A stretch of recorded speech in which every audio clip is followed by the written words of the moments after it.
Hey y'all, it's kind of getting into evening here. You can probably tell that I have filmed the last two videos on the same day. I'm wearing the same damn shirt. And I'm finishing this up now. I decided to go through chapters 19, 20, and 21, the last three chapters of part 3 of the 4 parts that she has split this book up into, because they're short and a little repetitive. So we're going to finish. Today, chapter 19 is talking to the audience. Very simply put, we must make the audience part of our world rather than stepping out of character or ignore the circumstances the character currently resides in. So she's kind of talking about roles that actors are given that ask of us, whether in the stage directions or from the director himself, herself, when we are asked to speak directly to the audience. This is not something that I in particular struggle with, so it kind of comes as common sense, really. It's not really like doing a speech. I've done a lot of speeches for audiences, and I don't really mind looking into the eyes of other people as long as my message gets across. If I have a message or if I have a story to tell, I will look in the eyes and I will, spell out the story, get out the message. But it needs to be from a place within the character, like why the character needs the audience to know this, why they have to temporarily step out of the play of what's going on. It's like time becomes frozen on the stage all of a sudden, and he, she, whoever the character is, needs the audience to know this, or needs them to understand something before it can move forward. It doesn't really require stepping out of character or stepping out of the circumstances. It's really more like just relaying a message. And that's pretty much what it is. That's pretty much the chapter that she talks about. So she does say to practice looking into the eyes of other people, or looking in different areas in the audience, or in whatever auditorium you're in, whatever theater you're in, to look in different places so that you're not like staring at one person. Like, that's a little awkward, but that's pretty much it for that chapter. I mean, I'm sure if anyone else read the chapter, or has any inquiries about it, you can message me, and we can talk a little bit more in depth in it. But that's about it. So yeah, all right, chapter 20. The 10th exercise is called Historical Imagination. So this is something that we come across as actors when we are in a period piece, is what they're usually referred to as, or a timepiece. And that's like for people such as myself. I like to do timepieces. My long hair might get me cast in a timepiece because girl's hair was ridiculously long, kind of like mine is. I mean, I got a haircut. But they're for people essentially that are in some kind of a timepiece.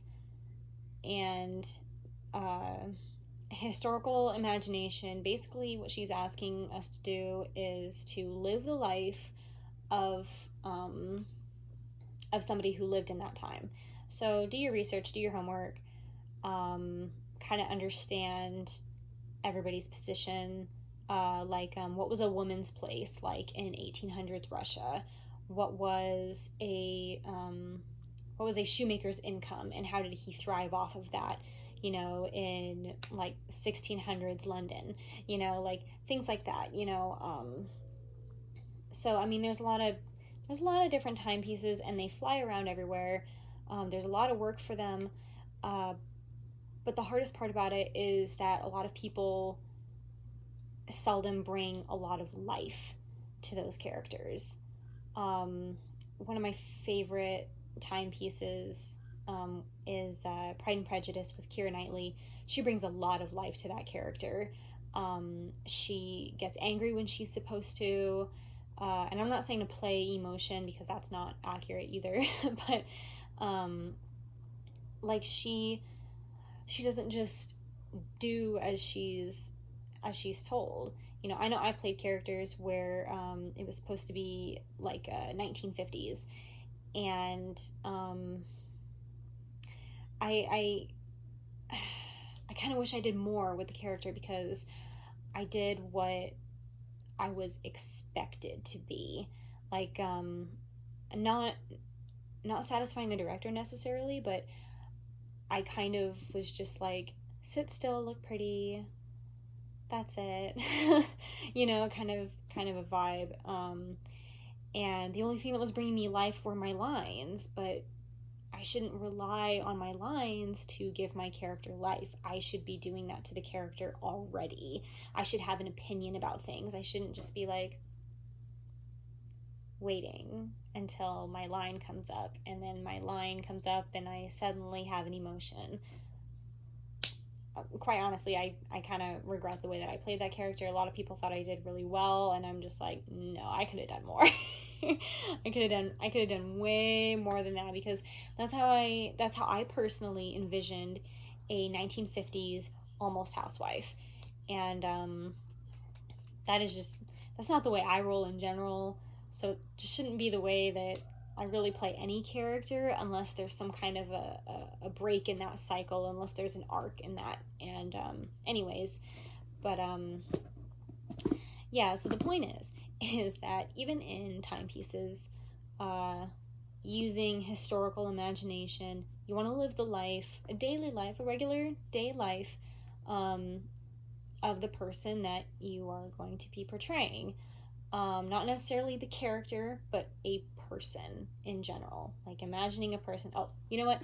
One of my favorite episodes of I Love Lucy, if you've ever watched that show, is the part where the wives and the husbands bet each other that they cannot go without technology. They can't go without the modern day conveniences past the year 1900. And so they start living every single day as if they were living back in like the early 1900s, late 1890s, things like that. And it's really a cool episode. I mean, like the husband, instead of coming home on a cab, he comes home on a horse, and it's like the coolest thing ever. And so that's what she means is, I mean, you probably can't rent out a horse. That's a little far-fetched. But that's what she means, is to start living the day without those modern day conveniences, so as to get used to those things. And hello, baby. This is my child. Hello, child. I'm gonna put you over here so I can finish. I'll be right there. Just, there. Good. Okay. And anyways, I have to pet her to calm her down. Anyway, so that's what she means. And then slowly get to your character, so that you can understand the way that your character lives, and just day to day. And then once the conflicts start coming in, how would that character use their modern day conveniences to find a solution, or the people around them to find a solution to whatever problem is that they're having. So that's pretty much it for that. And don't forget that people are people, and history repeats itself. And so long as people are people and humans are humans and history repeats itself, it means that people back then were funny. They made love the same way. They argued the same way. They were politically, invested as everybody else is these days, as much as we are today, and that's pretty much it for that. You humanize them, you bring it into the modern day, and you show them they would have done the same thing. You know, make it so that the audience understands. And that's pretty much it for chapter 20 for historical imagination. Use your imagination to live the life and then bring it to life of the current day. And then chapter 21, I'm just going to read it because it's only one page. And I mean, I could tell you, oh, it just says practice, but why not? Yes, honey, I understand your needs. Wait for me. Wait. Please sit down. Oh my gosh, she's not gonna sit down. Baby, I love you. It's okay. Okay, all right. Her little face is gonna be in the video, but that's okay. Okay. So, it says chapter 21, combinations. I have constantly emphasized that the exercises should be rehearsed and presented many times using different events and circumstances until the application of their techniques to your roles when rehearsing or performing becomes a reflexive habit. Wow. After numerous presentations of the 10th one, which was historical imagination, you can only assume that you are now finished with the exercises if you fail to equate them with the pianist's or violinist's finger or bowing exercises, with the stretches and bar work of the dancer, or with those exercises of any other performing artist, all of whom understand the necessity of practicing until the day of their farewell performance. However, if you feel you have exhausted all the possible variations of each exercise and are no longer challenged by them, she says that in parentheses, you can experiment with combinations of their individual problems. For instance, and this is a nice little recap of part 3. While shaving or putting on makeup, when most of the objects you use must be endowed with missing realities, you could be talking to yourself. While making or receiving a series of phone calls, you might have a bad cold or be drunk, simultaneously trying to find a misplaced object. You can place a historical character outdoors, waiting for a lover, at the edge of a forest on a hot, muggy, mosquito-ridden day, or in the middle of a snowstorm, and so forth and so forth. Every moment of work on an exercise will limber you up and act as a sustenance for your work on the roles you develop and the performance on stage. Good luck. Okay, great. So, part 4 is the role. So, I will start up next time. It's getting pretty dark over here, so that's why I've got my light on and everything like that. It's like shining on my face. So that's it for part 3. We'll be on chapter 22 next time we meet. And yeah, it's chapters 22, 23, and 24. Chapter 24 looks like it's divided into 6 parts.